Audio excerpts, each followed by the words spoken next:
So last video I finished off the panel beating. Now I'm going to get into the doing the primer and filler to just finish off the dent. So let's get right into it.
Alright, so I've left it to dry overnight after I painted it with the primer, and here's how it's looking so far. I think it's looking pretty good. There's a few little imperfections in it, which you can see. The people who did the paint job underneath this didn't do a very good job, and so you can kind of see that it's got a bit of a reaction going on here. And there's a little line there and a little bit there. I'm going to try and see if I can sand that out. Hopefully it doesn't keep going, but I don't know what they did. They just did a pretty shitty job, and a lot of the old paint is flaking off. So in order to actually paint this whole panel, I think I'm actually going to have to strip the paint off. So what I've decided to do for the time being is I'm going to peel this masking, and I'm going to wet sand the edges of this to try and blend it into the panel, and then I'm going to mask like maybe here and there, spray the red once I get the color match, and then I'll shift the masking tape further down and do the soft edge masking, and I'll clear coat up to that line, and then hopefully what I'm thinking is once I wet sand the clear coat, it'll blend it enough to not stand out like a sore thumb basically. It's not going to be perfect, but I think it'll look good, especially for a spray can repair temporarily. And I'll probably do the same tactic on the bumper, and then once I get a chance, I'll actually strip this whole panel down and the bumper and respray it properly, or maybe even get a shop to do it. But yeah, for now, that's what I'm planning to do. So what I'm going to do is remove this tape around there, and I'm going to start wet sanding this to try and blend it into the paint underneath so that it should be ready to paint over. So I'll show you guys that now.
So I've just decided to do a quick test fit of the bumper to make sure that the shape of this is correct.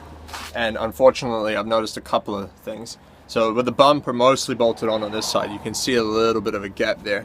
It's pretty obvious in the video, which I'm not very happy with because it's just not perfect. And I've also noticed, if you see from this side, see if you can tell, but basically it's a little bit sticking out along this edge compared to the top of the bumper. So basically this piece needs to go in and the whole thing needs to come down a little bit. Overall it's pretty close, but you know, from like there you wouldn't really be able to tell, but I know it's there, so I want to try and fix it. One other thing I noticed is here there's a little bit of a transition line between the filler and the body, so I'm going to try and fix that as well. That just needs a light skim of filler. And then the next step is going to be to start sanding the bumper down. What I had decided to do is actually do this repair properly once I paint it. So I'm going to, once I sand the bumper down and fix it and fix this bit, which I'm going to try and panel beat, I'm going to get it all ready, and then I'm going to sand this whole quarter and blend the color, and then re-clear the whole quarter and try and blend it down here. And I'm going to paint the whole bumper, so I'll paint the whole top of the bumper down the other side, because the other side actually has some cracks as well, and I'll probably repaint this bottom piece up to the number plate because it cuts off there, and then that way the repair is done properly one time and I won't have to go back and fix it. So yeah, I guess I'll keep going with this. I'm going to try and fix that first before I move on to anything else, and then we'll carry on with this. So yeah.